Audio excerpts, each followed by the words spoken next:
Gundam style, everyone. You're listening to Wow Cool Robot, a show where we talk about Mobile Suit Gundam, in particular, New Mobile Report Gundam Wing. My name is Jared, or Jay. I am one of your co-hosts, and I use he and them pronouns. My name is Julia. I'm another one of your co-hosts. I use she and they pronouns. My name is Max. I am another one of your co-hosts, and I use he, him pronouns. And grab your fucking space popcorn. It's time for movie night. It's movie night, and I could not be more excited.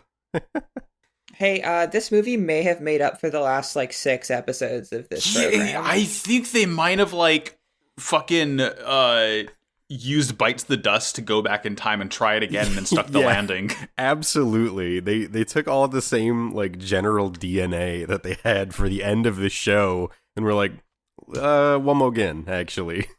What if we did it good this time? Yeah. What if we showed that the world exists on a cycle? An endless waltz, if you will. Wow, you said the thing. Genuinely, when they say that, though, it is good as hell. Oh, I clapped and I hooted and I hollered is the thing about it. I'm always a little bit of a monkey whenever, a thing gets name dropped, so I get it. Neuron activated. Yeah. Wow. Okay, for those of listener who haven't, that's a weird phrase. For those of listener who haven't listened to our other 2 movie episodes, that being Char's Counterattack and Hathaway, we do things a little bit differently around these parts, where we essentially are splitting the movie into acts. I think it's roughly like when the original OVA split it up as well, just because it kind of makes sense how it was split up. And we'll be giving a summary that, a vague overview of the events. This is going in assuming that you've watched the movie.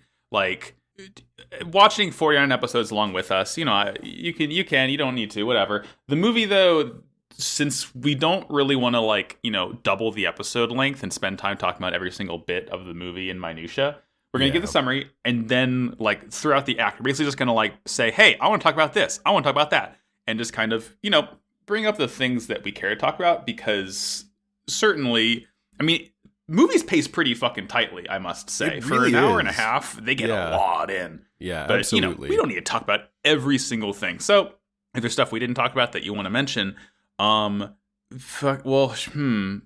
mailbag might be closed by the time this episode goes out.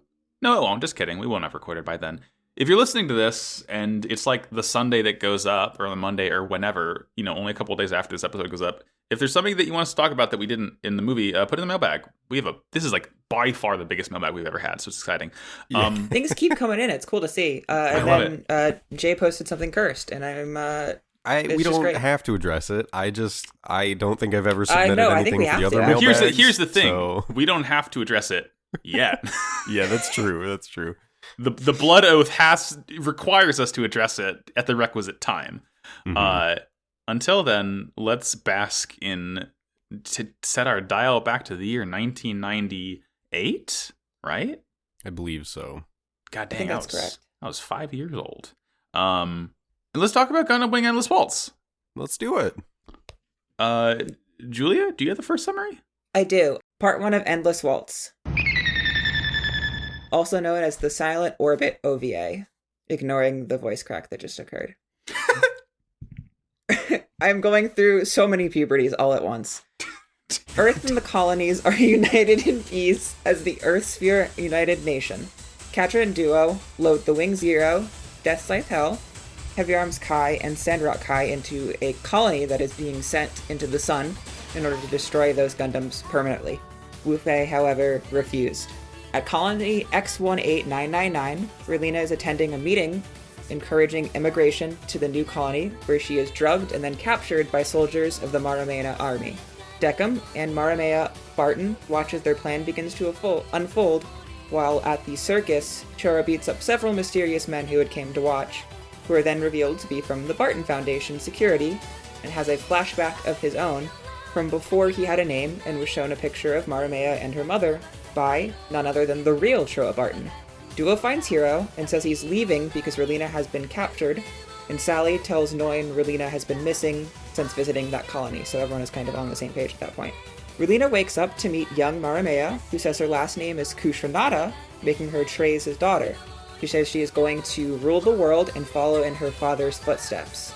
Decim gives a speech to his soldiers about taking over Earth, and then points a gun at Troa, who had currently been disguising himself as a soldier of the Marame army.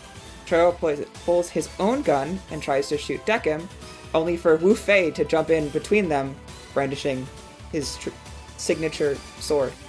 While Duo and Hiro head off to X1899, Hiro has his own flashback about destroying an Alliance base and accidentally killing a young girl and puppy that he had met earlier in the day. Duo wakes him up as Maramea makes an announcement declaring X18999's independence from the Earth Sphere Unified Nation and war on them. Zek shows up and asks Lady Un, who is now leading the Protectors, an organization protecting the peace for the Unified Nation, if he can join their group. Hiro and Duo approach X18999 while Katja and the Magnoac Corps leave in the transport ship in order to catch up with the Gundams and retrieve them, remembering that they were sent into the sun to be destroyed. Hiro and Duo steal 2 Space Leos from the colony and separate. Duo is attacked by a new model Serpent and realizes that it is Troa based on the fighting style, while Hiro is attacked by Ultron, of course piloted by Wu Fei, who asks him if he knows if he is doing the right thing. Fucking good. It's good. I like it. It's good. No, it's such a beautiful setup. I know we kind of talked about this a little bit in the Discord, but they really, like, if you have not seen the show, they really just throw you into it, but they also waste no time getting started. It's such an effective setup how the movie literally begins with Catra and Duo being like, all right, let's get rid of the Gundams. And like, as an audience, you're supposed to go like, wait, what the fuck? That's what I wanted to see them though. It's I wanted really to see Wow funny. Cool Robots. Well, that's the thing is I think they open with like the combat where it's the Gundams versus Libra, and it's like, oh, do you remember how the show ended? So you get some like really nice with the new fancy ass animation. It's so clean. I don't remember the Battle of Libra looking this good. Yeah, no, it's super fucking sick. There's some amazing combat that we open with, and then it does move Things into are a lot more else. detailed too. Like there's a lot of smaller parts of the Gundam that are the Gundams and the mobile suits that are visible. It's Hey, really Jules. cool. Hey, Jules. Yeah. Would you say the Gundams are more greebled? I would say that the Gundams are. I mean, by definition, they are more greebled. I guess first order of business, since we see all the Gundams in this scene, the show is sort of gaslighting us into saying, hey, that's what the Gundams always looked like. Yeah. It's not. We're in a sort of Berenstain type universe now, where the Gundams look different in Endless Waltz because they thought, hey, what if we draw them more badass?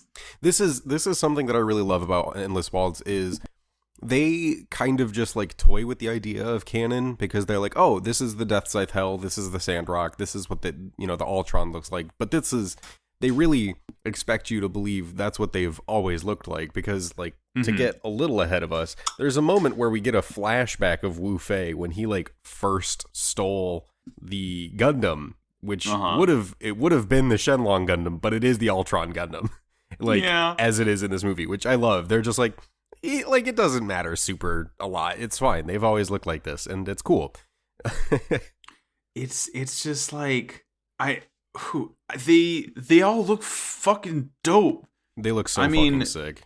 Wing Zero is kind of the main one here, where the body is just like, you look at it, it has these like cool sort of, its shoulders look like the Sydney Opera House in a way. The elf ears are more pronounced now because they're blue. I think they were white in the show. Yeah, they got changed. It's roughly the same. Instead of the sort of mechanical wing binders in the back, they went to church and said, hey, let's give this motherfucker some angel wings. Yeah, it has rad fucking angel wings now, and it's cool as hell. And they did the same thing for the Death Scythe, is they altered its active cloak. So instead of like 2 vents that lift up and go above and over, it is now literally like Batman style, like a cloak that looks like bat wings, and that could be your Angle or your Devil. These 2, I think, are the biggest flat upgrades from the original designs. Like Heavy Arms and Sandrock basically just get a little bit of a recolor, if not some slight alterations to design.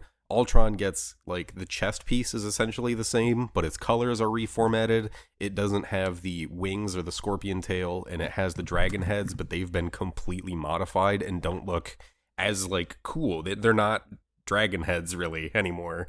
I honestly, I really like how they changed Ultron. I never liked the wings on Ultron, because they literally just looked like giant pieces of just spray painted this huge fucking chunk of metal white that doesn't really do anything.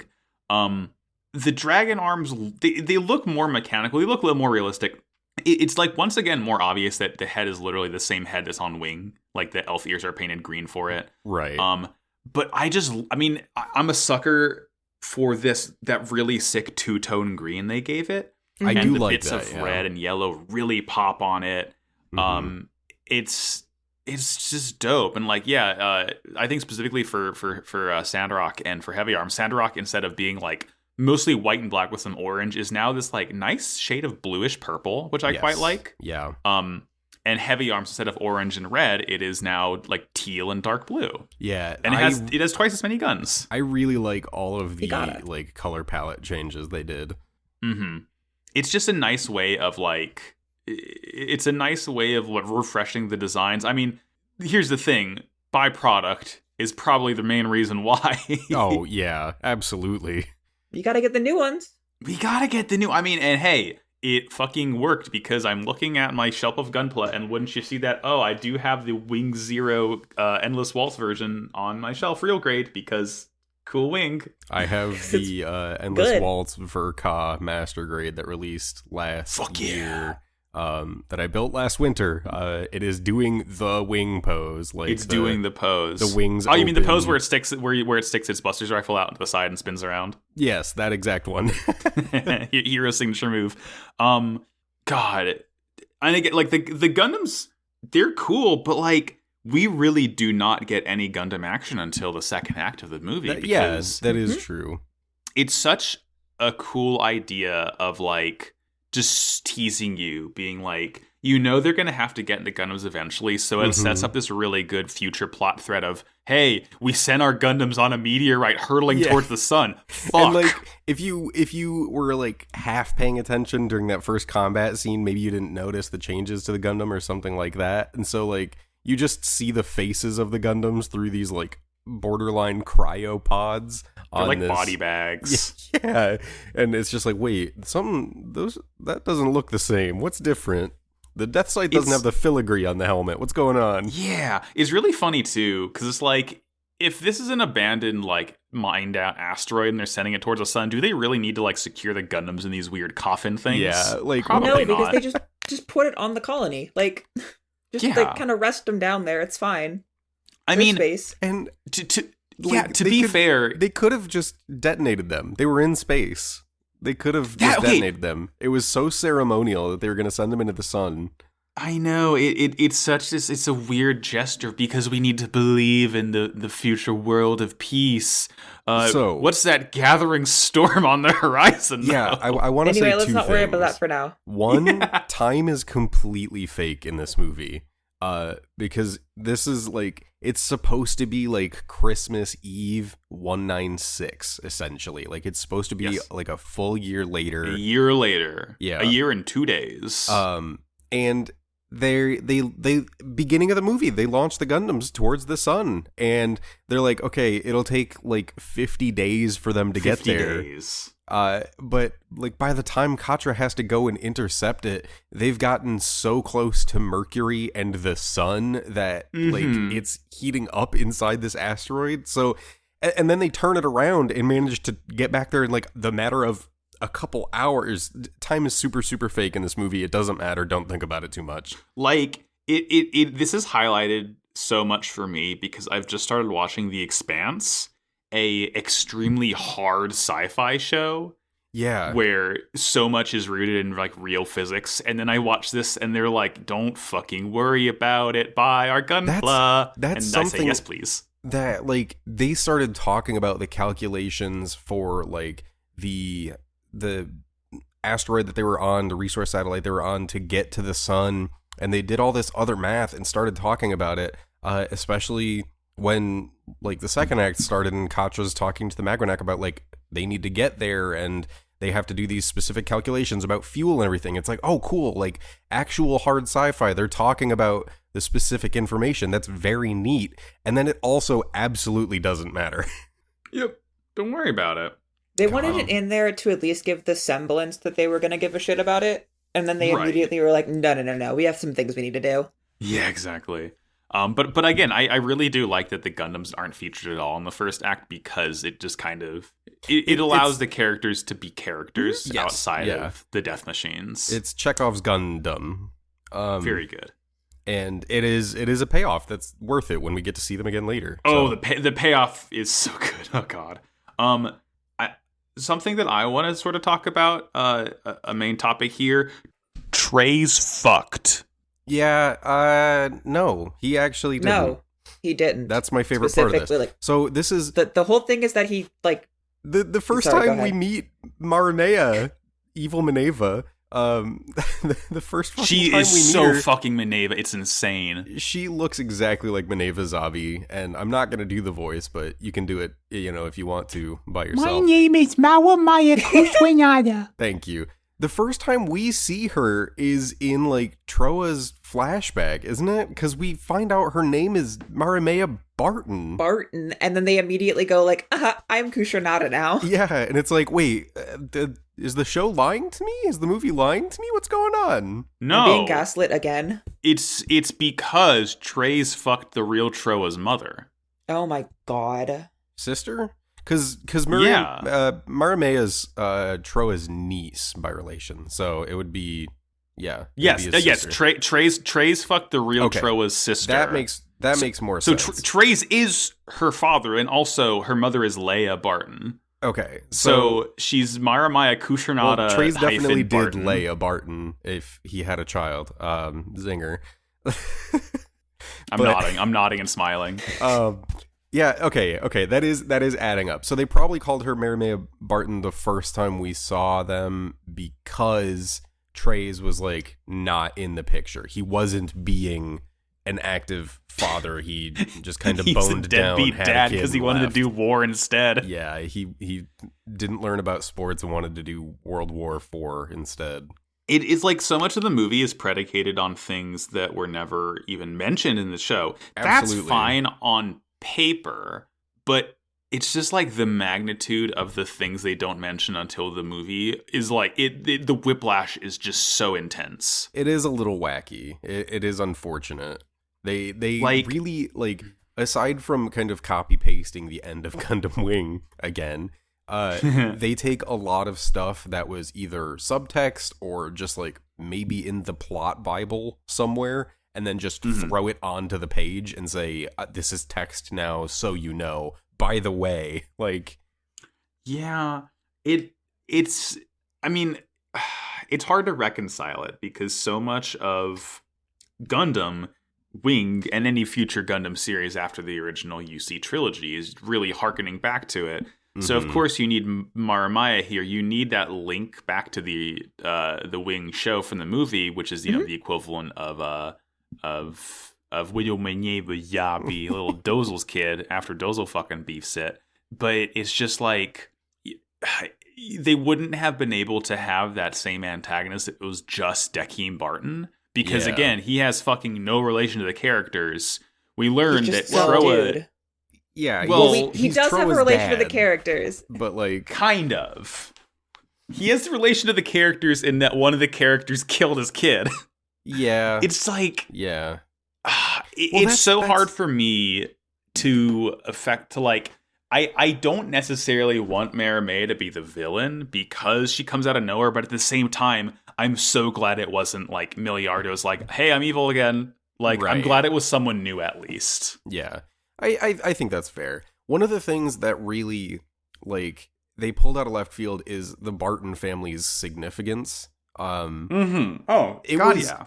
It was made very, very apparent that, like, the Winner family was this massive, wealthy family in the series, and it ended up being very important. Katra has multiple sisters who are like essentially like helping run colonies after their father died, and their father was this like multi-billionaire who was helping distribute resources to people of the colonies, and he cared very deeply for the people of the colonies.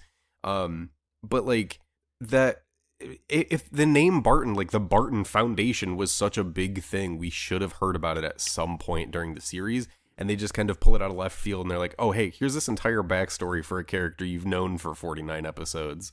You know what? I think as you said that, I realized I want her to be Maramea Kushernada - winner. Yeah. We already knew because the big reveal in the movie, one of them is just the Barton Foundation is like, they're the ones who kind of conceived of Operation Meteor. If it was the fucking Winter family and Trey's boned one of Katra's older sisters, that would be great. That would make so much more sense. I think that through line would have made more sense and been stronger because we already attached and 100%. Understand that as a plot point. Yeah. And like it a meshes universal constant. And it runs so against Katra being the most peaceful of the Gundam boys, in that his niece is like, I want to do World War IV. Fuck yeah, this rules. Yeah. Fuck yeah. That adds another layer of like, Katra's family, had they made Dakeem like maybe an uncle or something in the Winter family, he's so completely opposed to what his brother had been doing in the colonies. That would be phenomenal, because it's like that interfamily politics, which makes it even more personal to a character we already know and love very much. Mm-hmm. And like, it's just...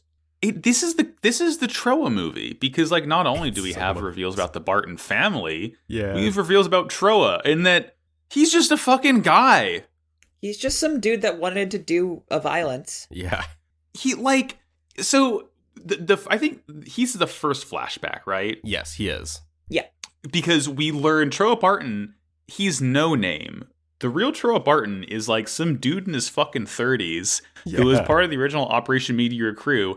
And when literally everyone else involved in Operation Meteor was like, hey, maybe this isn't a good idea, Troa was like, I want to kill 1 billion people. And then the No Name shot him and is like, I'm Troa now. No. I'm the Gundam boy. It's No Name didn't even that's right. It wasn't even Troa. It wasn't even Troa who shot him. It was another guy, and No Name was literally just working on the heavy arms, and like he was just like an engineer, mechanic. So and he's funny. Like, I love this mobile suit too much for you guys to do something this stupid with it. I will take it, but I'm not trying to take over the world.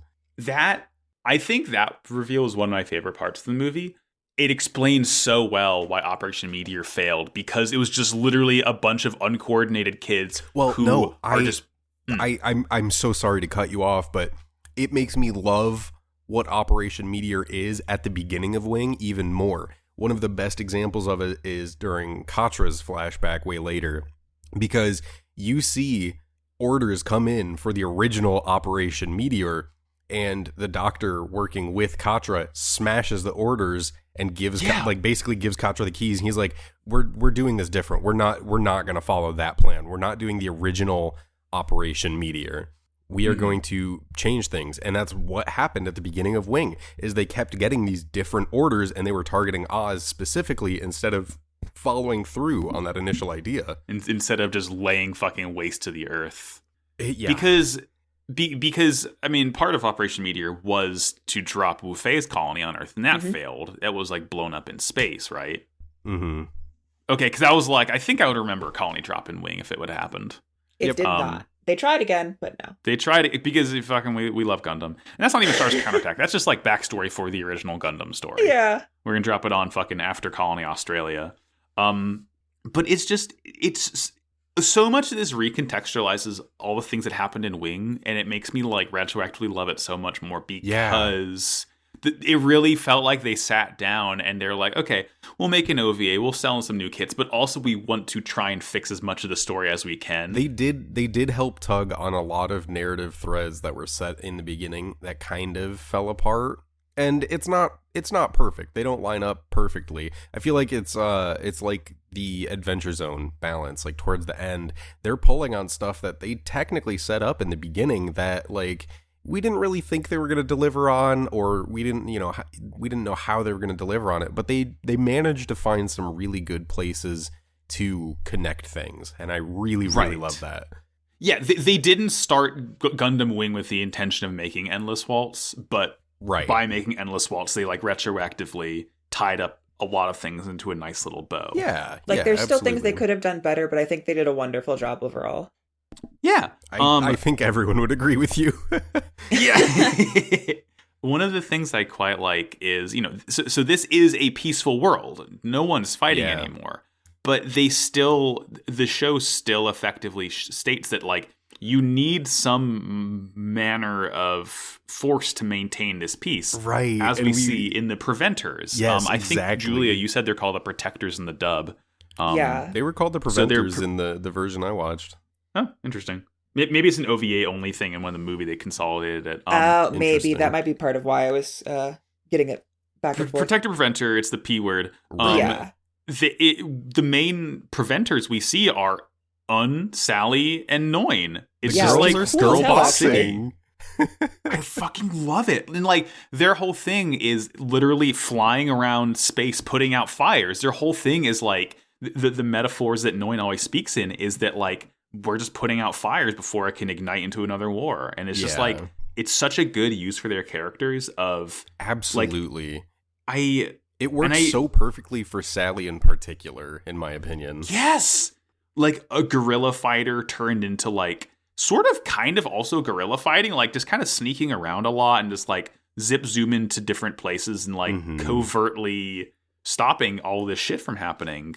It just is such a good way to use their characters because it's like, what else are they gonna do? I don't want to see and Sally and Noin just like sitting on their asses and then they're like, one last job when Maramea starts shit up. Like, I'm glad that they are actively demonstrating that they've been busy for a year.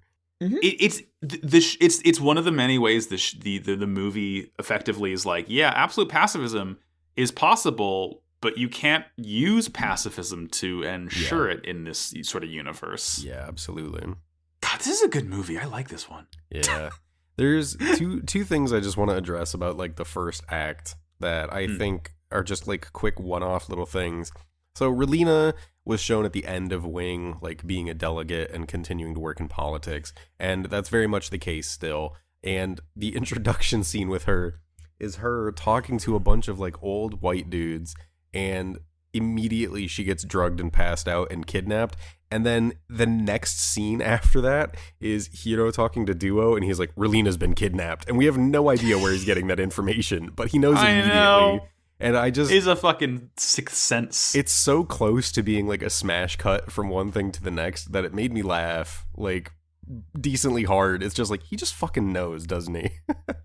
And it's... The other thing is with the introduction of Maramea, we get more child war criminals, which is what Gundam's all about, baby. And she's even younger than the rest of them. Yeah, how old is she? Like 12? I think she's like 10 or 12. Oh, no, hold on. I'm on the wiki. She's 7. Even better. Yeah, that makes sense. Yep. Yeah, because my name is Maramea Kushwanada. I'm 7 years old. I'm a little baby. Yeah, when she's introduced, she's talking to Relina, and she's like, you know, adults say, like, I'm just a child and there's a world that I don't understand. So, like, I don't get it. But, you know, I want to do what my dad did. It's cool, right? It's just like, it's insane. She basically, like, she's being puppeteered by Dakeem. Dakeem's the 100%. Real sort of mastermind here. Maramea is the figurehead. And again, this harkens back to Zeta and Double Zeta Gundam, where Minerva is just a figurehead and Haman is the one really in power there. But it's like, you know, I guess her sort of like claiming legitimacy via Treza's name is like the reason why she's being used as a figurehead.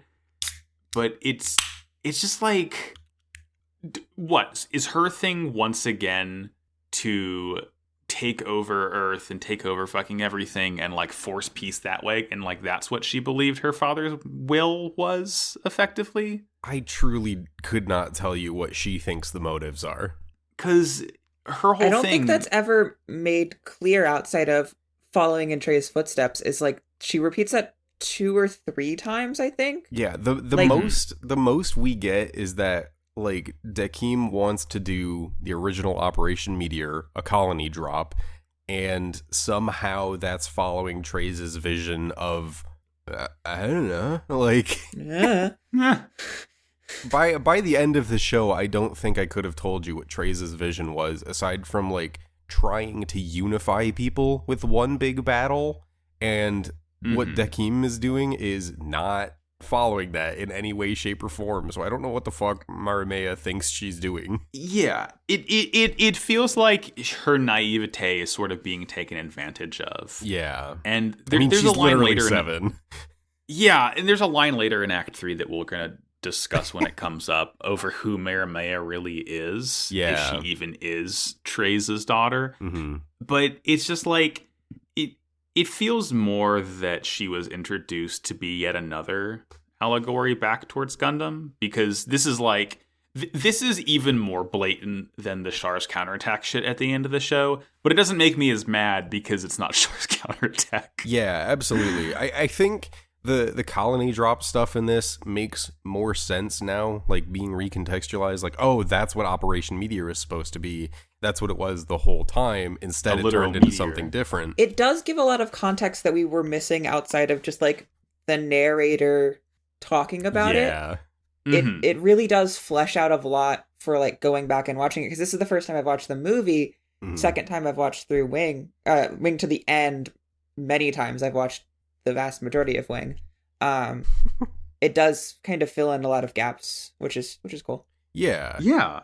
And the other thing that I feel like might be copied from CCA in terms of like Dakim's plan is, I'm trying to remember what the line is. He says he wants to drop the colony to like force humanity into a new era or something along those lines. And that never gets expanded upon. It's like the soul of space stuff that Katra talks about during Wing.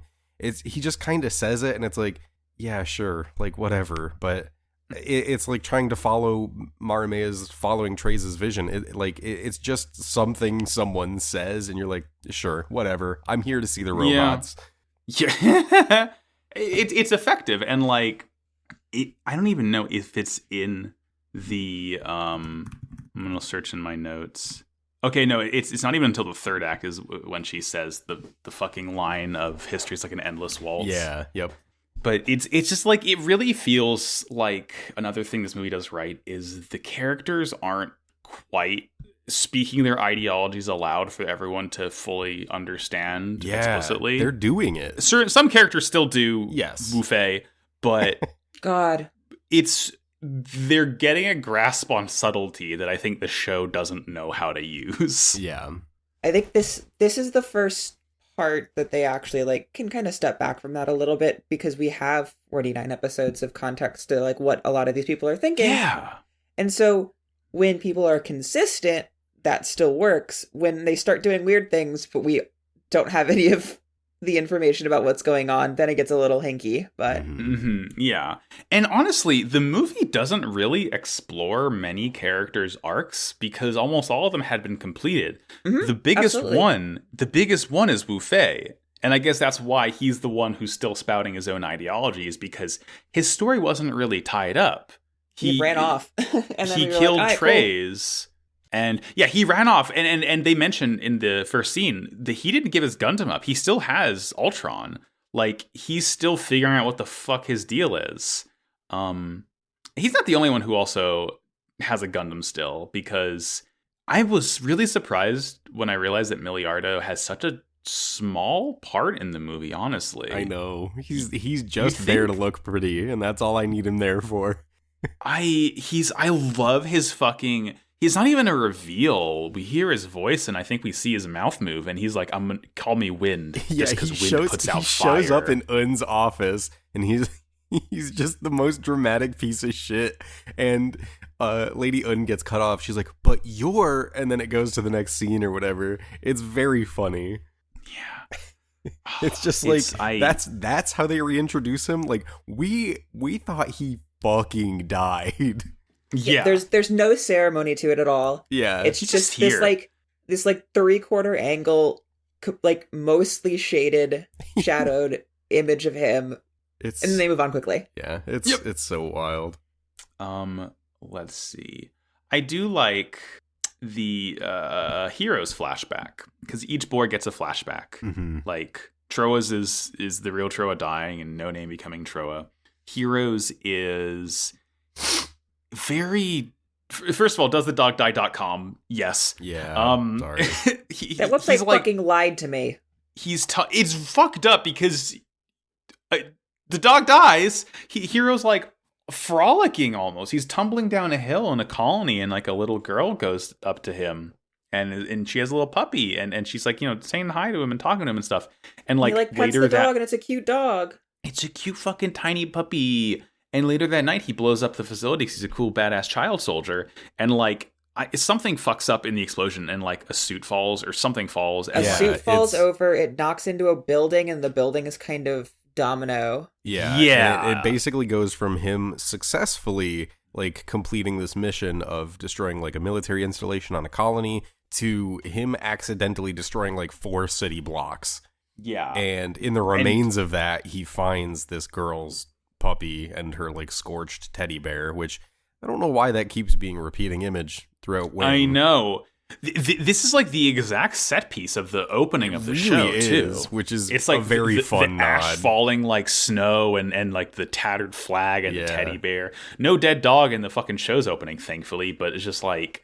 But it goes from that to I think like Dr. J and like another voice talking as Hiro is like basically shutting down emotionally. I want to say, even when you're not trying to do it, you kind of give it the little. That was on purpose. J. Okay, good. But yeah, no, this whole thing is like pre-Operation Meteor Hero. So he was this like assassin or whatever the fuck he was doing. Nobody talked to me about Frozen Teardrop. And he like. We saw him. He was a happy kid for a little bit. Like, aside from still being like a weird murder machine kid, he was happy. And he fucked up and he killed that dog, and it changed him, and he shut down emotionally, and he literally never recovered from that. Yeah, like it's so effectively shows why he's like that. Yeah. Poor kid. Let's see. Oh, another fucking funny moment I want to bring up is later when they try and infiltrate X18999. Well, okay, I do need to know, is it 3 9s or is it 2 9s? 3 9s. Okay, perfect. Thank you. Yeah. If I fucked it up during my reading, I apologize. No, you got it right every time. It's a large number of 9s, but so at some point Hiro and Duo infiltrate X18999, and they steal some mobile suits to fight their way in, rescue Relina. I do want to highlight they have this wonderful action set piece where Duo is piloting just like a transport ship. They have no weapons, and he is flying like a madman, and Noin is backing them up with like missiles and whatnot. But it is a very cool scene because it's just Duo piloting like a fucking champion. He looks over to Hiro for approval. It's a cool thing with like Hiro. Yeah, like Hiro like says, "No, I absolutely trust you to fly this." Like, and Duo's just like, "Oh, thanks." Oh, yeah, it's so good. Yeah, and then they sneak on board and they're immediately in mobile suits. We don't even see them like steal them or anything. They're just in them. The movie wastes no time. They're kicking ass. We get some glorious Space Leo action. It looks for anyone who has wondered why I love specifically the purple Leo so much. It's literally this moment. It's so fucking sick. They're zip zooming around, and we see the Serpent, the new suit, which is very obviously based on heavy arms because it has the double Gatling gun, just a big chunkster. And I laugh my fucking ass off because Duo's pinned down by the Serpent, and he's like, "I know this style of combat." Yeah, he realizes it's Troa. Standing it's still just and shooting over and over again. Yeah, that's Troa. Because it's so fucking funny to me. No one's dumb enough to do Gatling that. Gun. Just go in. And the thing is it always fucking works. It works against Duo. I mean, to be fair, Duo's he's not the god of death right now. But it's just like, good lord, it is hysterical. Yeah, it fucking rules. And I think that'll actually pretty smoothly move us up to section 2. Yeah, I don't really have anything else to talk about, because Wu Fei is joined Maya, but we have more to say on him in the second and third act, I think. Yeah, absolutely. It's more of just like a nod to the fact that he's there. Yeah. Jules, was there anything else you wanted to bring up? No, I think we covered most of it, especially since we're going to talk more about Wu Fei and the later parts as well. Yeah. All right. Hit it. Part 2. Katra and the Magwanac plan an incredibly precise maneuver to get the Gundams back faster than originally planned. Zex makes his debut on the battlefield once again, after being, dead for a year. We learn what Operation Meteor was meant to be, and that it was originally Dakim's idea, and was, in fact, to drop a whole colony on the Earth, specifically as retribution against the assassination of Hiro Yui, I believe. And the Barton Foundation wants to, I believe, spur on a new age of humanity. What happens is Hiro and Katra manages to board and turn around the Gundam disposal ship, while Duo, Troa, and Hiro all manage to stop the colony from actually moving towards the Earth. Relina, who has been kidnapped and is talking with Marimea, realizes what Marimea's plan is, which is to drop a colony, and Hiro sets off to meet the Wing Zero ahead of the other Gundam pilots. Yeah, you might have to do robot time. Some chopping on that one, sorry. No, yeah, that's fine. The end of this segment in particular. Oh my god! To just jump right into the end of it. It's so fantastic. This is, all of the pieces are set up. Things are moving. Shit is happening. The second act of this movie flew by. I know. My notes are so much shorter than the third act. Mm-hmm. I mean, time-wise, it is also the shortest of the three, by the way I split it up. But even so. True. God. So I think first order of business, I like that the Maganacs are here. Yeah. More so than how they just showed up at the end of the show. Because here they're actively, helping Katra fly. Mm-hmm. Who the fuck is honking outside nonstop? I'm recording a podcast about robots. Please. Yeah, bastard. But I like their role here as this more support group. Yeah, this is not like that. It is a lot more reminiscent of the first time we met them. They are just here to help Katra. They know what he's here for. They know what he's trying to do, and they just want to help him as much as they can because they know he's just trying to help the planet. Yeah. I don't even think we literally see the Magwanac mobile suit itself. It's just the guys, so, yeah. And I really like that. Yeah, I love seeing Abdul and Rashid and all of them. It's so nice. They're buddies. Because they, another aspect is they kind of bring, this jovial and familial aspects. They're just, they're so pleasant to have around. And if we were able to rewrite history and change it so Marimea is Katra's nephew or niece instead of the real Troa's, that would make the Magwanac's role so much more effective in that, yes, we are hired by your father, but we're siding with you. Yeah. We're not siding with the evil part of your family, we're siding with the good part of your family. Absolutely. God, why the hell wasn't... No one sent any questions about how to make Endless Waltz better. We figured it out. Yep, we're already good. Do we honestly get that sort of vibe anywhere else in this show that we get between the Katra and the Magwanac closest Corps? thing would maybe be Troa, Catherine, and the ringleader. Because the circus cares about Troa, and Catherine loves Troa. Yeah, that's fair. Yeah, you mean Troa's real sister? Yeah, Troa's real actual sister, by the way.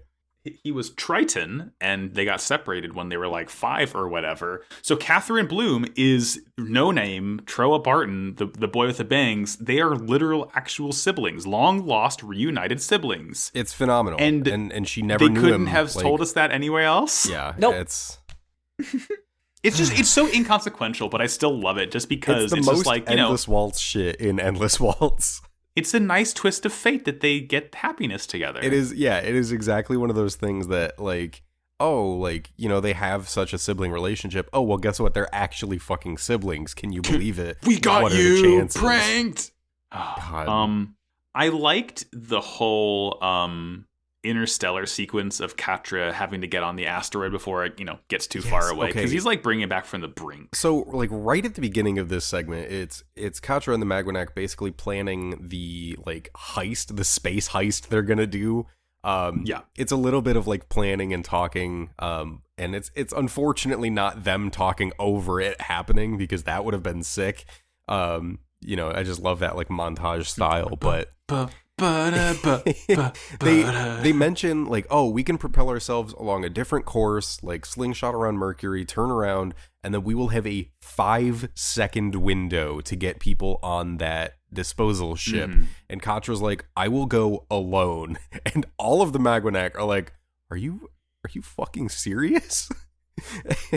But yeah, I love that heist moment, because they launch like a connection cable for Katra to fly over on, and shit goes wrong. It doesn't go smoothly. And like everyone panics. He like hits his head on something, and there's a brief moment where they're in the control room just waiting for him to respond. And it is so genuinely tense.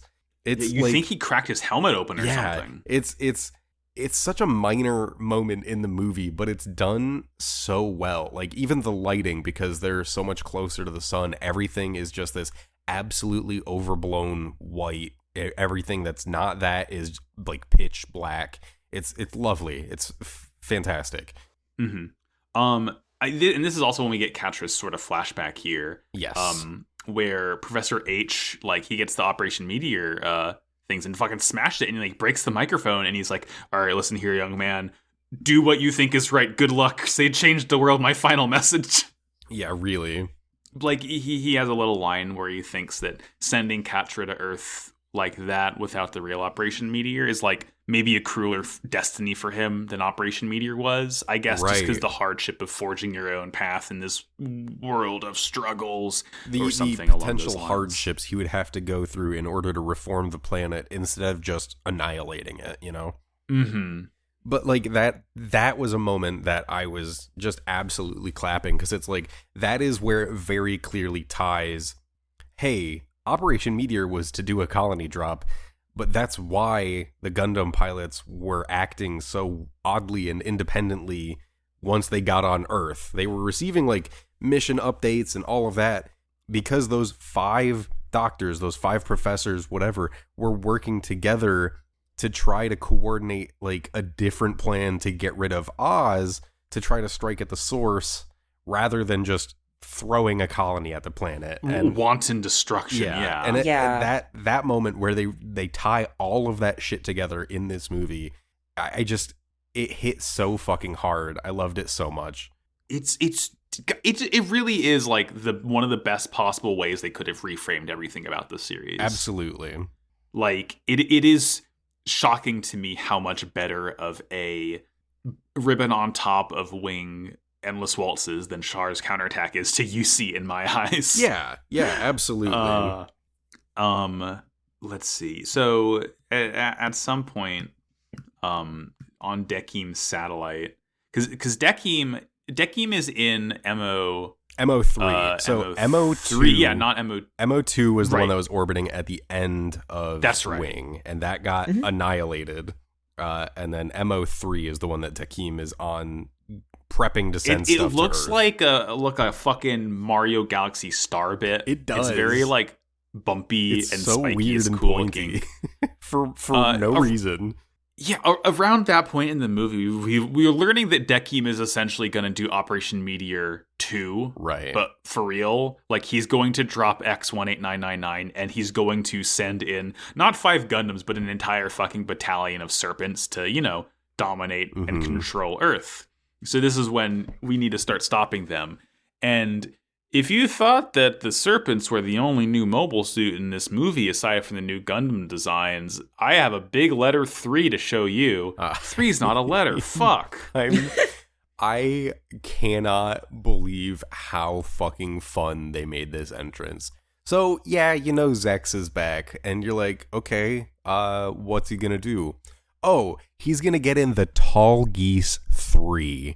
This thing's introduction is so goddamn sick. It comes out of nowhere, lightning count goddamn fast, and just starts slicing and dicing, destroying ships that are like deploying to Earth to destroy Serpents. And it has this flyover sequence where it flies over like a window out of MO3 and you just see its visor and face, and the visor like lights up and flickers and then it flies away. Very cool. It's so dramatic and it's so badass. This thing, so if this thing had, I think, we talked about this in the show. We all kind of agree Tall Geese 1 is better than Tall Geese 2. Yes. I think if this thing had a better color scheme, it would like blow Tall Geese 1 out of the water for me, because like it takes all the bits of Tall Geese. So okay, literally the torso, the legs, and the arms up until the shoulders are all like, it's what you expect. It's like almost entirely white, and I think that's my biggest problem with it, is it's a little bit too white. It's too much white. I definitely agree. Yeah. And it still has the blue accents that Tall Geese 2 had, but less of it. So the white stands out a bit more. But I think that more of the suit, again, my criticism of Tall Geese 2, it could be more gray or black or whatever, have an accent color. But it has, its shoulders are these really, really like wide, like sort of semicircles that are just like, I guess they're hard points for the weapon attachments. Yeah, so because the shoulder design specifically, there's still that same sphere on the inside, but instead of just having like the one like shoulder pad point on the pauldron, it is this new like larger pauldron that wraps around that joint for the hard points for the shield and heat whip combination. Hey, Epion, I see you. And it's just Epion tech. And the upgraded, not Dober gun, it is a fucking railgun attached to this thing. It's the fucking V8 cannon. Yeah, it is a far superior version of the V8 cannon too. It's so fucking rad. I love the Tall Geese 3 design-wise because they changed the faceplate to be a bit more menacing. And Max, you mentioned it's scary. It has like the Psycho Gundam 2 mouth where the faceplate like disconnects just a little bit. Like an evil smile almost. Yeah. And instead of the blue visor, it has this beautiful green visor. And then instead of the like red Centurion on top, it has this blue like I can't tell if it's actually metal in the movie or not. I'm pretty sure it is, but it's this this blue streak attached to this trident V-fin, which I am fucking gaga for that V-fin. I love it so much. It is such a cool like emblem to have on its head to differentiate it from the other ones. And then the backpack, the verniers on its back are just blue. They are like one of the only color accents outside of that other stuff. And it's just such a slight change, but it's such a welcome change for the Tall Geese specifically. Mm-hmm. It is, this thing beats so much ass. Like Miliardo is just cleaning house as he flies it around, and he even talks to himself, there's still a place for a man who can't get used to peace. Yeah, it's so good. He's certainly not happy he has to become a preventer and stop war from happening, but he's happy he's back in Tall Geese. He's happy he has a reason to fight, and it's going to be beneficial for everyone. I also, the Preventer Astro suits, I'm a big fan of. They are like, they're so odd because they have these weird like piping on like the chest to the back for whatever reason. But the like his is like this entire blue thing with these gray and black accents around it. It's just it's so nice to not see just like a boring single color suit, you know? Mm-hmm. It's rad. Yeah, it's funny. I'm looking at my notes, and there really is not a whole lot that happens in this in this part of the movie. Like, Dekim escapes.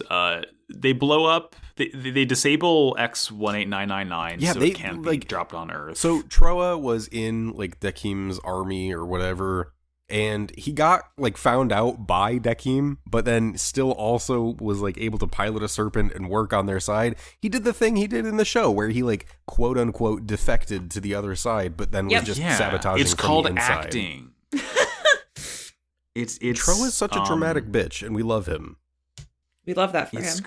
It's great. So, oh God, I'm like looking to I mean, that really is it. Like the other things that happened is Zex and Noin reunite. They have like a one little moment. Hey, it's fucking Christmas time. It starts snowing and the serpents are dropping in. And then it kind of moves pretty quickly to the end of this sequence where Katra has turned around the disposal ship and gets signal from Duo to launch the Wing Zero separately, and he sends it off. And like it wraps up from point A to point B pretty quickly. It's kind of wild. Yeah, Act 3 is where like the real meat of it is. This is like this good interstitial part. But like if I was back in the 90s watching the OVAs, I would have finished this and I'd be like, that was the pace, like, you know, nothing really gets resolved. As a by itself thing, like it's like a solo OVA, I think it would have left me wanting. Yeah. But exactly. As like kind of like meet between Act 1 and 3, I think it's perfect because you do get to like breathe for a second. Exactly. It's breathing room until it starts going fucking apeshit. It is really sets up good continuation of the setup. Yeah. Yes. It sets up so much for the end. Like Hiro gets in Wing Zero. Wu Fei is like ready to stop Hiro. Relina and Marimea get to the presidential palace in Brussels. Yeah.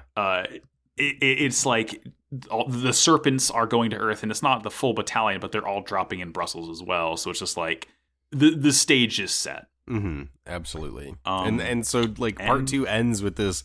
Just the music starts and Katra. So the music, by the way, is the music I'm going to use for the summary. Okay. It's because Last Impression, makes me just want to fucking like punch the air. Last Impression's so good. Tumix fucking goated for this one. Like the music starts, Katra launches the Wing Zero. We see like Troa and Hiro and Duo are after they've shut down the engines of the colony. Hiro and Duo are like, all right, who wants to hit who?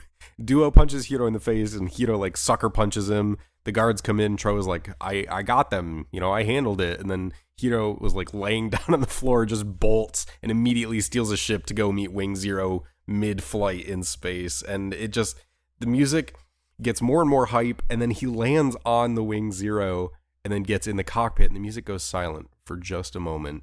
And then it comes in full force and we launch right into the third part. And it's so fucking good. God.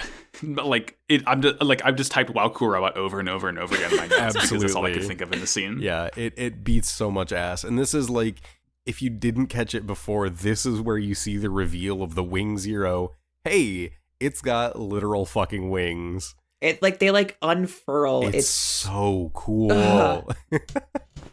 It makes no fucking sense from a mechanical design standpoint. But we even see like real down feathers fluttering in front of it in space. The wings flap as it departs towards Earth. But like you see these like sort of like thrusts and jets of air. So presumably they're all like little vernier thrusters or whatever in the shape of angel wings. It's a bit silly, but I like it. Who cares? The robot's fucking cool. Like, yeah, well, cool robot. Well, come on. We're tapping the damn sign. Part 3? Absolutely. All right, let's fucking finish this up. Endless Waltz Part 3. In Brussels, the presidential palace sinks into the earth, its impenetrable shelter fully activated. As Wu Fei flashes back and remembers how he originally piloted the Shenlong in defiance of the original Operation Meteor plan to drop his own colony on Earth, Hiro arrives and they face off as they plummet to Earth, arguing about the place of a soldier in a peaceful world. Meanwhile, Duo breaks free from prison and heads to Earth with Troa and Sally, after she rescues hostages taken by the Marimea forces. Miliardo and Noin fight an army of serpents in Brussels, however their fight is more difficult as they are only disable the enemy suits and refuse to kill. Katra, Troa, and Duo recover their Gundams and return to Earth to back up Miliardo and Noin. As a crowd in Brussels watch the battle on a giant screen, Relina tries to take over the broadcast and addresses the people only to be cut off by Dekium. Dorothy appears and riles the crowd up, helping them to realize that true peace can't be given and that they need to prove that they have earned it, and her convoy of trucks pulls up to take them deeper into the city to protest at the Marimea forces. As the Gundam team run out of ammo fighting the Serpents, Hiro reactivates Wing Zero for the final time and it flies over the bunker, firing on it with a buster rifle and nearly collapsing it. Wing Zero is destroyed in the process. Un infiltrates the shelter and is able to save Relina and Marimea, but Dekium, who also survived the collapse, attempts to shoot Relina, but Marimea takes the bullet for her, realizing the evil of her actions. Before he can shoot again, one of his own men take him out for betraying Treize's ideals. Hiro now appears and shoots at Marimea with an empty gun and says he no longer needs to fight. It is now AC-197. The world is once again at peace, and the Gundams were never seen again. They were definitely never seen again. Except for when we made more. Oh, fuck. Oh, piss. Fuck ass. We did it again. No more I think mobile Endless suits Waltz is... and no more Gundams. Can I read the line word for word? Hang on. Yeah. Yes. After Colony 197, peace has returned to the people, and from this point on in history, weapons called mobile suits, including the Gundams, were never seen again. Hey, bud, are you sure about that? I'm making Jim off his face. I mean, do you mean to tell me that history is much like an endless waltz with the 3 beats of war, peace, and revolution carrying on forever? So the fact that, well, I can't say fact. I'm not for sure on this, but the fact of the matter that they released Endless Waltz, assuming it was a definitive end to the AC timeline. Yes. And then Frozen Teardrop happens, and the end of this movie is so much more poignant as a result. It's unbelievable. Exactly. It's better because they added to the universe. Because it's unbelievable how the more they do for Gundam Wing, the better it makes Gundam Wing retroactively. It's fucking insane. Please stop praying for my grandpa. He's getting too powerful. That's what it is. Oh my god. It's like it really is like, I don't know. I know that Gundam Wing is effectively the writer saying war is bad, and that thinking that's what Gundam's about. But the fact that Endless Waltz takes a much more cynical approach to it, a much more realistic approach, is like, yeah, you can have peace until you don't, right? Because you can't it. I mean. And the thing is, one thing I really like about it is that they don't constantly say how it's human nature to fight. Yes. I mean, Wu Fei does, but, yeah, he's a misogynist. But they don't hammer it in that human nature is just fighting like every other Gundam series does, which I really appreciate it. Yeah. Like, God, this movie was cool. It's really good. And the biggest part I have for this is just a reminder of how much Wu Fei sucks shit, and I hate him as a character. This fucking guy. Yeah, so it's really early on in part 3. We get Wu Fei's backstory, and he basically is talking to Master Long about they're going to drop the colony, and he's like, I'm not on board with that. So he goes and steals Ultron, and yeah, not Shenlong, because we forgot to animate Shenlong. It's fine. It's fine. But he's like, he doesn't want to drop a colony. He doesn't think that's the right way to handle it. So he steals the Gundam, and he's like, I'm going to figure it out in a different way. I'm going to handle it in a different way that doesn't require all of these needless deaths. So immediate hard cut to him being on board with the people who are going to drop a colony. Yep. Why? Oops. It's like, it doesn't make any fucking sense at all. Wu Fei is misguided, and it feels like the show is struggling to effectively portray this misguided youth in a way that isn't baffling to the audience. Yes, I understand that Wu Fei is misguided and is figuring out what he believes in at the cost of the safety and lives of everyone around him. But there's a better way they could have portrayed that, and I can't think of that way right now. But there's no reason so at much all of his he should have been on Dakim's side. He's saying he's following Treize's belief, and that's why he's following, Marimea or whatever. We don't know well enough what Treize's belief was, what Wu Fei thinks Treize's belief was. He's not fighting for the strongest side. He would be fighting for Treize's beliefs to begin with, because that was already a question we had at the end of the actual series. It's because he loves Treize now, because Treize remembered that 899,600 minutes of people died. It's so weirdly handled, and Wu Fei's character the entire time has never landed on a thing that made sense, which is super unfortunate, and it came through in the movie too. He's the flashback is literally counter to what exactly he's doing now, and it's just I swear to God, that has to be a mistake, or it doesn't even resolve. It doesn't resolve at the end of the fucking movie. It doesn't make any sense. You have to like read into it because we can boil down Wu Fei's entire arc in the movie to be like, I'm a soldier. I only know fighting. I don't want peace in this world because then people like me, all the restless souls, will have nothing to do. So I'm going to keep on fighting and keep on making sure the world's a bad place. Oh shit, if I make things keep on fighting, colonies will get destroyed. I'm good now. That's it. Yeah. That's his arc. His whole deal is, you know, the world is peaceful, which means he's been discarded. And he doesn't like that. And I get that.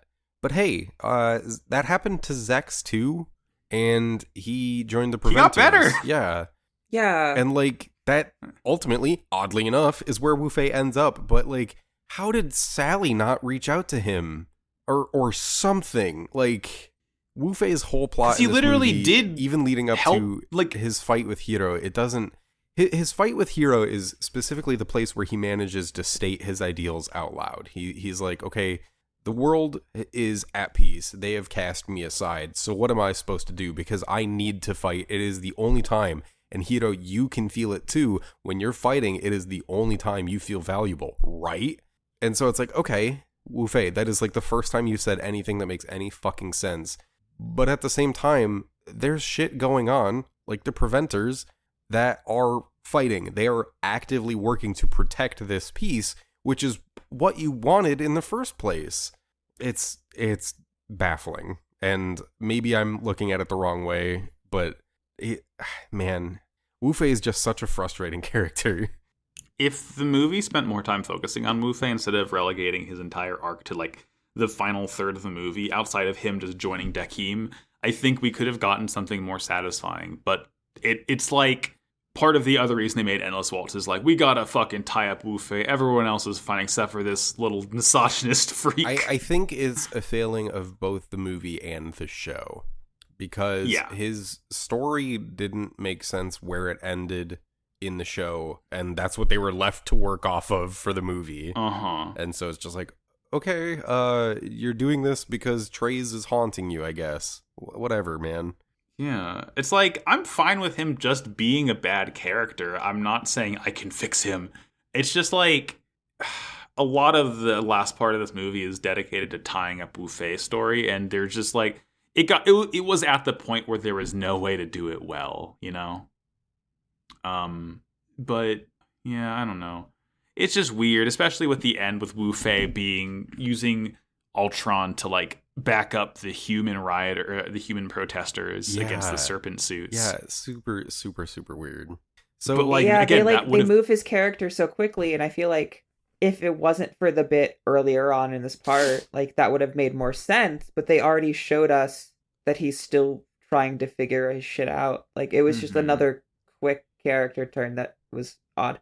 I don't know. Yeah, I think that I think what you said is right. I think they just gave up with Wu Fei. I think they just like couldn't figure it out, and they're like, "Fuck it, whatever." Yeah, deadline's coming up. We gotta do something. We gotta have this boy in this goddamn anime somehow. I will say, regardless of the trouble with Wu Fei's story, we got to see him fight Hiro, which like it was good. While it was good, not entirely necessary by circumstance because they're on opposite sides of the thing. Great, whatever.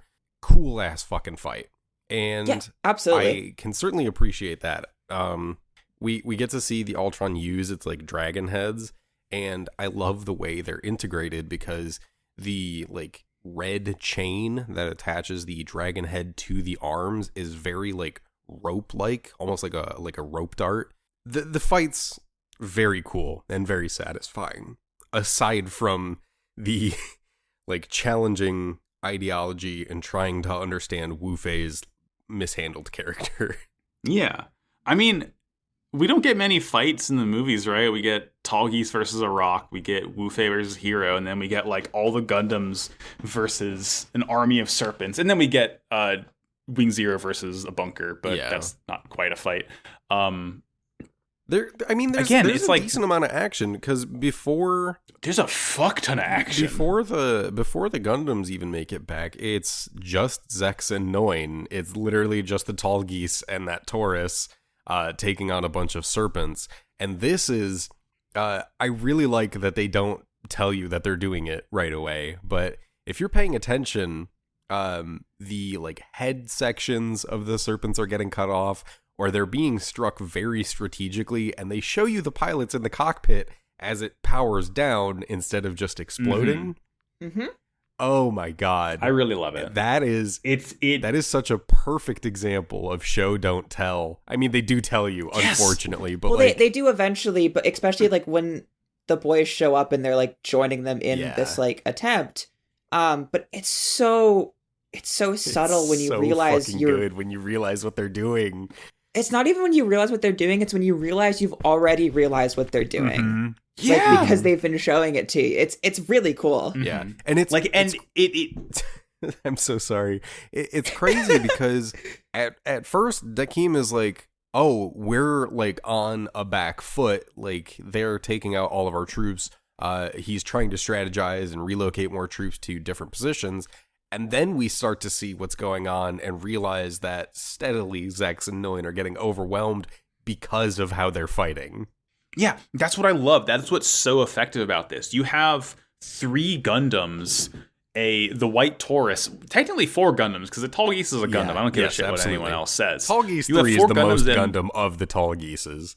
Yeah. You get 4 Gundams in the White Taurus, and like, I think by the time the Gundams, the 3 Gundams roll in, there's 150 Tauruses or 150 Serpents left. Yeah. And like in the show, that'd be no fucking problem. But like it so effectively shows that they're no longer fighting to kill, and that is what causes them to essentially lose the battle. And like they get cornered. The fucking reveal of the Gundams on the battlefield is so fucking good too. All of the action shots with them are absolutely fucking incredible. And the other thing, they show up and they start fighting exactly the way Zex and Noin are fighting without being told. They know exactly what they need to do. They know the situation they're in. They know how they need to handle it. It's so fucking good. And I think it's like as they're launching to get back onto Earth, Troa gets in heavy arms and he says, "This is how Operation Meteor should be." And then the Gundams launch, and it's reminiscent of like the first time you see the Gundams launch, because I think there's 3 red streaks as they head back toward Earth. It's, oh my god, there's so much wonderful shit. It's so good. Troa has the half clown mask on heavy arms just because he had them build a Gundam-sized clown mask. It's very good. And it's not on for long either. It just it falls off. It falls off immediately. It's wild. This is not to go like point by point, but as they're fighting, it begins like Dakim begins broadcasting the fight, and so this is where we start moving into like the ideology. We see the crowd watching this fight. Relina tries to butt in and gets cut off, but people are seeing this fight, and Dakim is basically just broadcasting it to get people's attention, to get as many people watching as he can before he tries to tell them, like, hey, you see these idiots fighting? Guess what? They're going to lose, and you should all surrender to me. And so it's like, oh, okay, Dakim's not going to be able to drop the colony, but he's still going to try to get the people of Earth to surrender to him for whatever reason. Like, his plan is shifted, but he's still trying to come out on top because he believes there's some way, like... Dakim's total goal in this is that the victor of a battle gets to rule, essentially. And so he's trying to win the fight so people will follow him. And that's ultimately his goal for whatever reason. Yeah. Whatever. Because every mobile suit on Earth that we know of is in Brussels right now. Yeah. So like if he wins this battle, there's no one else to fight against him. Yeah. And everyone is, lamenting and despairing. And then motherfucking Dorothy Catalonia shows up. Okay. In her solid gold fucking pickup truck. She is not even the fucking truck. It's a fucking semi. It's a semi, and then there's like 5 others that show up, but those aren't gold, so we don't give a shit about those. Yeah, it's only the gold ones for her. I don't care for Dorothy. In the show, really? We've been new in the show. Dorothy in this moment makes fucking sense. She is saying what she's always been saying, but she is saying it to the fucking public. She's like, hey, yeah, you guys had peace. This guy's trying to fuck that up. Get in my truck. let's get over there and tell them to fuck off. You need to step up. You need to do something to preserve this peace. And the people are like, hey, yeah, I think she's fucking right. It's Dorothy has like her fight with Katra. She's like, basically accepted that it's okay to actively and publicly want peace. Yes. So now she's using her fucking really high level of charisma and persuasion to to basically almost like nag the crowd into going with her. Yeah. Like she's like run to Maramaya as if your dog's running to their master. Yeah, she calls you're not even dogs. You're just a wagging crowd. Tail. She calls them literal bitches. Yep. It's fucking great. And this is what the crowd is like, oh, fuck, she's right. The blood elf is right. Yeah. We gotta fight. We gotta prove that we need desire and deserve peace. Specifically says, I guess peace isn't something that's just handed to us. Oh, you think? Well, thanks, guy. No. Meanwhile, okay, specific shout outs to the entrance of this battle. I kind of glossed over it, but I really, really need to mention the Death Scythe Hell shows up in just pure silhouette against the moon and then flares out its devil bat wings and then enters the fray. On top of that, the Heavy Arms gets shot at a couple times, and the Heavy Arms itself does Troa's signature flip. It's so good. I love G Gundam. I'm glad they put it in this movie.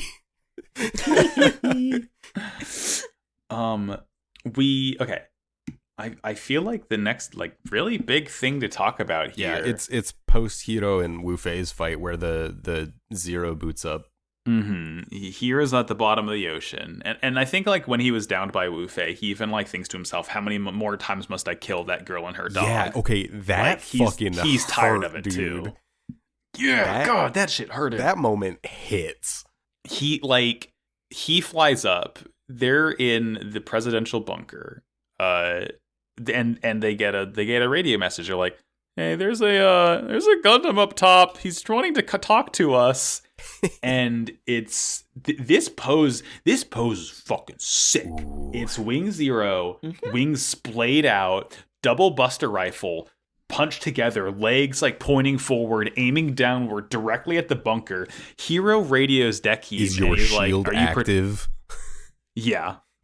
And they say yes, and Hero goes, I bet. And fucking fires. This is the most Hiro Yui ass shit. He's like, okay, I'm glad your shield's active. I'm glad the civilians are gonna. Bam, bam. I'm glad the civilians are gonna be safe. That's why he asked. He wanted to make sure the civilians in that building would be protected, and he targets very, very specifically and fires. The shield crackles with some energy, and everyone's like, oh my god, the shield held. Oh, thank fucking god. And then Hero's like, round 2, bitch, and fires again. And when he fires a second time, the Wing Zero's left arm breaks off. Yeah. The Wing Zero's literally falling apart. And one of Dekim's men is like, he's firing within a millimeter of precision. This is unbelievable. If we take a third hit, we're absolutely fucked. We are fucking under attack. And right before he fires the final time, he gets a frame of the girl and her dog. And he jerks the gun to the left slightly and fires the third time, which still busts open the bunker and causes it to collapse, not in a lethal way, but also Wing Zero is fucking toast. Wing Zero gets dusted fades in the away recoil. In the bright light. It's very fucking cool.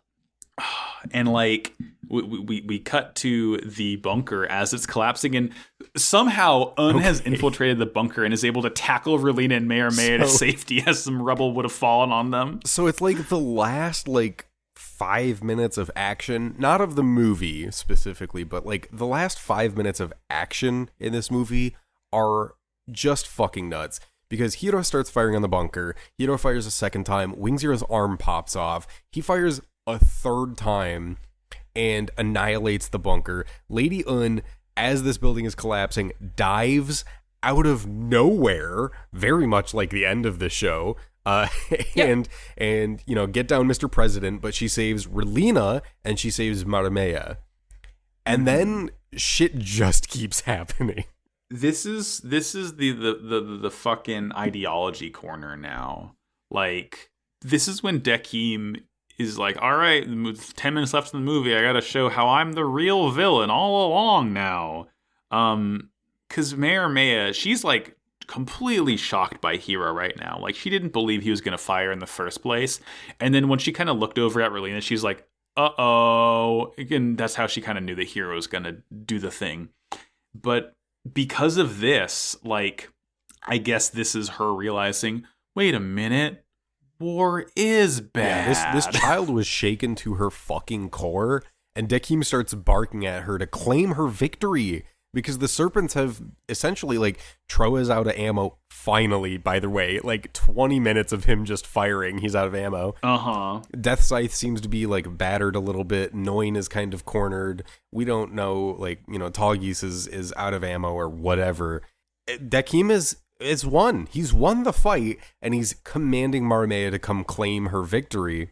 And she's still in shock, but she starts walking over toward him. And Lady Un is like, I protected you because you are Treize's daughter, and I'm sorry, but I need to slap some sense into you. And instead of an adult slapping a child, another child slaps the child. Relina's like, I can't let you put that on your hands, and then I'll do it. Yeah, she slaps the shit out of Maramea, and she's like, you felt real fear. You understand the situation now. You know this isn't just some game. And Maramea's like, okay, yeah. Dakeem's like, all right, fuck I'm it. 7. All right, fuck it. Relina, time for you to die. You have way too much sway in this world. Pulls a gun on her, aims, fires. Maramea jumps in front of the fucking bullet. A 7-year-old! I got emotional about it. Genuinely. It's actually sad. It's also, it's legitimately surprising. Maramea's final act is not necessarily an act of mercy, but it's like she decides that it's not, like, it's more important that Relina live, which is fucking wild. She's 7, by the way. She's fucking 7 years old.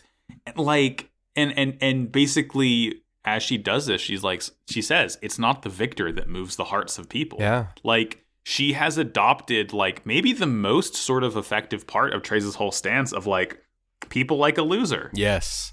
That is where it finally comes to fucking fruition. Yeah. And the thing is, Maramea loses. Like, Lady Un is, like, tending to her wounds. Or I think maybe Relina is tending to her wounds, and Lady Un is like, okay, Dakeem, time for you to die. Jesus, you need to be taken care of. She points a gun. We cut to a gun firing. And then we see that it wasn't Lady Un who fired. It was someone who worked in Dakeem's forces who is loyal to Treize Kushernada, who took him out. He's like, no way. Like, I think Dakeem gets fucking headshot here. He gets blasted in the fucking brain, yeah. Like, but before, the most insane thing that he says before he gets shot is like, I can always make another Maramea. Yeah, hey, so Maramea was like a clone? Maramea was a test tube baby? What's going on here? There's a lot of question marks there. We don't have a lot of details. Think that's... No, I think that's more in, like, a theory rather than actually a clone. Like, he can manipulate another child to do and be a figurehead more so than is a clone or is XYZ. Like, because... What are you, Canadian? My girlfriend is, I'm sorry. Minerva, we learned after Zeta and Double Zeta, Minerva was the body double. Yes. That wasn't the real Minerva. The real Minerva is fucking She's hanging around doing banana. Some other shit. And, we'll run into it eventually. But like, yeah, Dakeem's saying, I made you, I can make another one of you.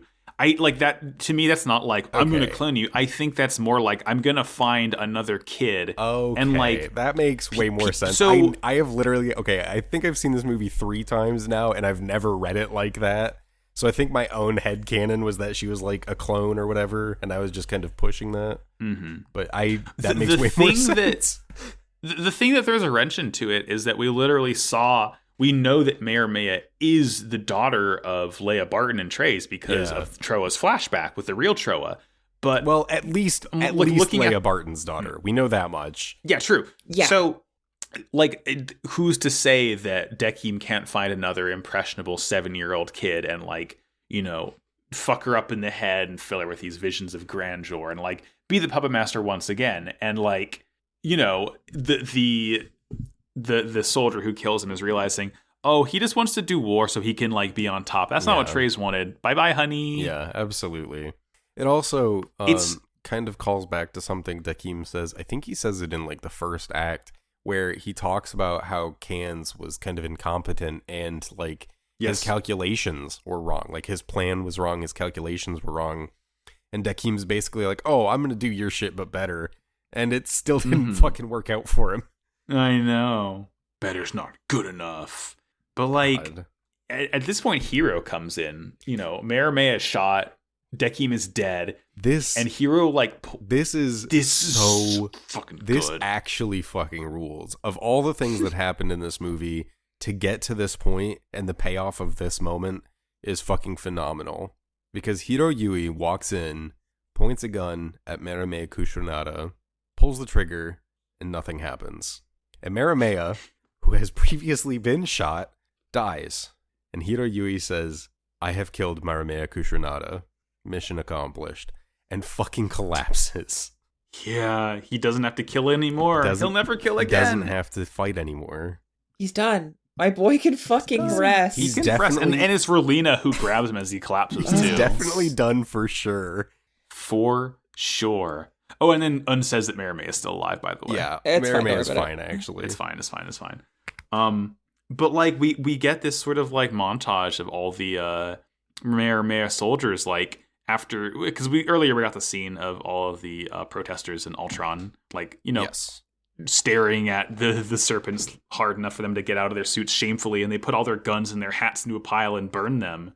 And like, it's, again, it would be, had we not gotten Frozen Teardrop and had the universe not proven itself to continue the endless waltz of war, peace, and revolution, it would have been like a kind of another like really nice happy ending. But knowing that, and even without that context, it's like, oh, we have peace until we don't. Like, this is it contextualizes all of it in such a nice way for me. Yeah, this is like, if you look into it, if you look at it in the right light, this is exactly the kind of bleak ass ending Tomino would have wanted. And like, I'm glad that he didn't write it, because fuck him, someone else did it better. Yeah. But it's like, genuinely, it shows that, you know, Frozen Teardrop aside, it shows that the people of this world now realize, hey, we have to fight to maintain the peace that we have, but we know what we're fighting for, we know how to approach it, and because they're getting people to literally throw away their guns, and as we see, the Gundams get obliterated, like, these people are committing to that, and I think that's one of the most important and like genuinely most powerful things that happens is it ends. Like, it truly, very clearly seems to end here. And this is as we approach the end of the movie, this is the closure that I wanted so desperately at the end of Wing. This is what we didn't get in episode 49, because episode 49 we got like 20 seconds of closure, but we get a scene for everyone. We get a scene for everyone, and I could not be happier with how things turn out. Like, we get duo. So the music starts up again. What's the name of the song, Max? Last Impression. Last Impression starts again, and we get one last impression of each of these characters. We get duo bartering for scrap, and he ends up going off to lunch with Hildy, which, hey, Hildy's in this fucking movie. Yay! Did you forget? It's like, it's just so good to see, and we get like Katra and the Magwanak like working on construction and rebuilding, which means Katra's following in his father's footsteps of like actual altruism on the ground, and he's continuing to work with the Magwanak who have supported him for so long. Tro is at the circus doing dope shit with Catherine. Sally and Wu-Fei, like, Wu-Fei has a job as a preventer now. They're out like scanning the horizon, off to put out another fire, and like, we actually get closure for Wu-Fei a little bit, which is very nice. We get Zex and Noin on their way for a trip to Mars to help terraform, and they're just on their flight, playing chess together. Noin never left his side. She waited a year and 2 days to see him again, and they're together again, and it's great. And then Relina is, again, continuing her work in politics to help maintain the peace that she has strived so hard for. It's all genuinely so good. And then we see Hiro in what looks like Shinjuku Square somewhere in Japan, something along those lines. He just happily says mission complete, and the camera zooms out and fades to black, and it's like, fuck yeah, we get closure for fucking everyone. Thank you. Good. And it's in such a good way. And it feels so weird to say that I'm glad that we have that threat of knowing shit's going to go wrong again. But that just makes the ending that much more like, it feels like an earned happy ending because I know it won't last, I guess. That feels fair. Like a weird way to say it. But that's fair. It's the ending the show needed, I think. Absolutely. I cannot agree with that more. Good fucking movie, goddamn.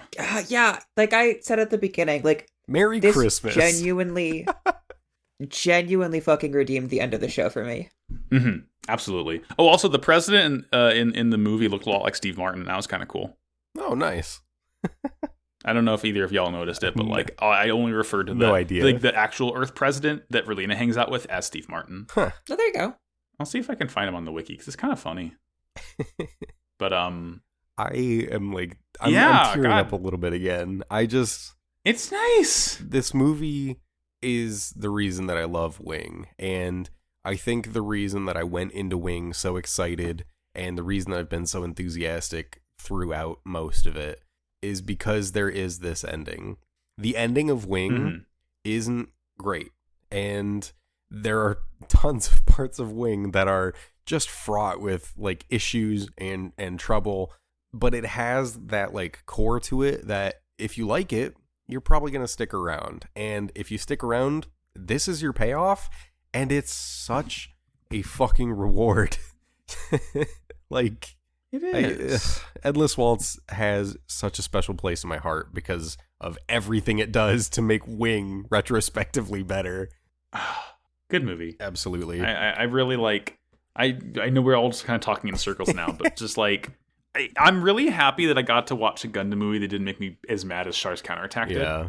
Also, and I mean, if I were to rank all the Gundam movies I've seen, I think Hathaway would still be at the top just because that's just so fucking rad. Fucking for sure.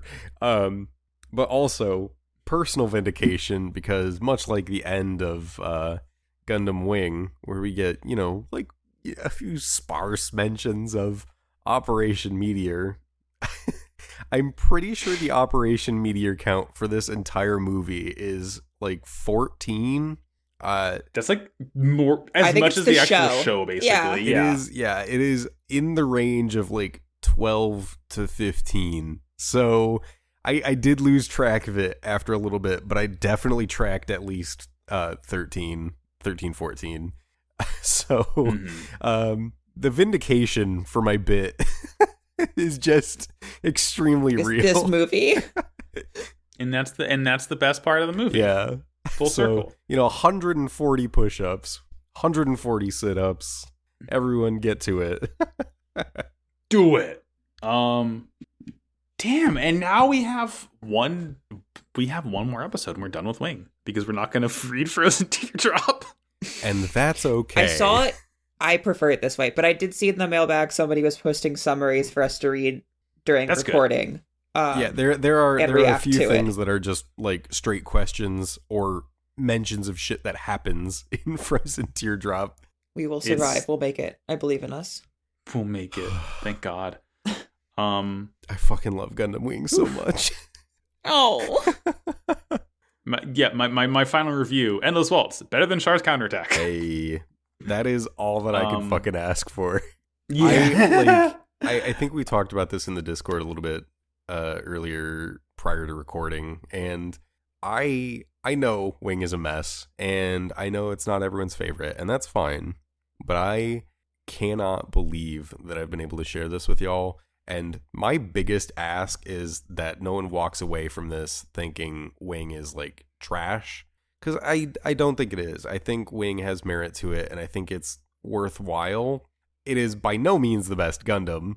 It is by no means like the greatest, shonen show, but it is it's very special to me, and I'm just grateful that I got to share it with y'all. I'm glad that Wing ended like this, because it's just it really, I'm gonna say it, Gundam Wing is good. Hell yeah. Agreed. Hard agree. Like I came into this already having a ton of nostalgia for it, obviously, and I assume that's why Max grabbed me for it. But like, yes, it's really fucking good. Like, it's not a rose-tinted glasses thing for me at this point, because now that I've very recently rewatched all of it and have all the additional context from the movie, I think it's just good. Yeah. Yeah. Yeah. It's just like, it's good. Everyone knows I fucking hate nostalgia. So if I can like watch something that people have nostalgia for and still enjoy it, I'm like, damn, maybe it did something smart. That's so interesting. I didn't know that. But I'm glad we're walking away from it with like at least a smile. Oh God, yeah. Yeah. Yeah. I mean, if we keep on talking about nostalgia, I'm just gonna start getting mad about Pokemon Gen 1. That's fine. We need to end. Hey Max, how do you what? Huh? We need to end. Max, isn't your favorite Pokemon Mr. Mime? We need to end the podcast immediately. Who would like to do plugs? Yeah, first? we don't really have a bit to go out on, so I guess let's jump into... we talked about a whole fucking movie. The episode's your bit. Jump into... Next week is all bits, because it's going to be discussion, it's going to be ranking all the robots, and it's going to be a behemoth mailbag, so can't wait for that shit. Julia, you go first. I need to compose myself. Sure. Fair enough. I've been Julia. You can find me mostly on Twitter at The Crown Jewels, JULES, with 2 underscores. You can find the show on Twitter at Wow Cool Podcast, which links to our Discord. That's a cool space. People talk about what they're building with Gunpla. They talk about this show that we're going on through, or other shows that they're watching in the Gundam universe. Cool. Check it out. I'm Jared, or Jay. You can find me at PagliacciProtoJ on Twitter. I'm probably not gonna talk about Gundam much for a while. After the mailbag and everything, I'll probably need a break, but sometimes I get really mad about like Monster Hunter or whatever my current obsession is, like Destiny 2, and I'll post like a 40 post thread about it in the span of 20 minutes. And if you like someone who has insane but very strong opinions about things, I guess drop me a follow.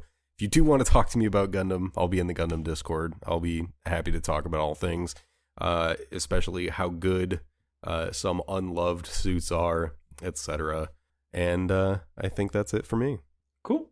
And I'm Max. You can find me on Twitter at MaxyBajillion. You can listen to my other podcasts. There's Pod of Greed, my Yu-Gi-Oh podcast. There's Slappers Only, my video game podcast. We just did a really cool special episode that'll be up the day before this episode goes out, where we design a video game. No one else has made a podcast like that before. It's our idea, original. And you can listen to Nevermind the Trollocs, which is about Amazon's Wheel of Time podcast. This episode's going to go up the day before our mailbag closes on January 31st. If you want to send the thing in to nevermindthetrollocs@gmail.com, give us stuff to talk for our final discussion episode, that would be wonderful.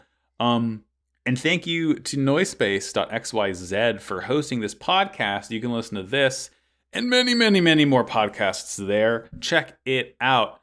And Jared. Yes. Mr. Robot of the Week. My Robot of the Week is the Wing Zero Endless Waltz version. I'm nodding. I'm smiling and I'm nodding. I don't think it could be anything else. Oh, yeah. It's too very, appropriate very this good week. Choice. It's too appropriate. Good fucking robot. Good fucking robot. We did it. Tune in next week for the final episode of our Wing coverage. And then I'm going to go to Mars for quite a bit, and that's going to be fun. Well, cannot wait. Hang on. You're going to Mars for a different reason than Wing viewers might think. Oh yeah, no, I'm going to Mars because I got to get a USB drive shoved into my spine. Yeah, you got to do the Gundam Matrix, not Frozen Teardrop. Sorry. Yeah, exactly. Fuck all that. Well, as we always say, the everlasting words of Mea Kuchernada, woe is bad. Wow. Cool robot. I was waiting for it. I'm like, is this going to be the one where it fucks up again? But no. Well, we didn't plan this one. I was just struggling with the war is bad. I'm not going to lie. I'm still kind of crying, so. It's a good bit.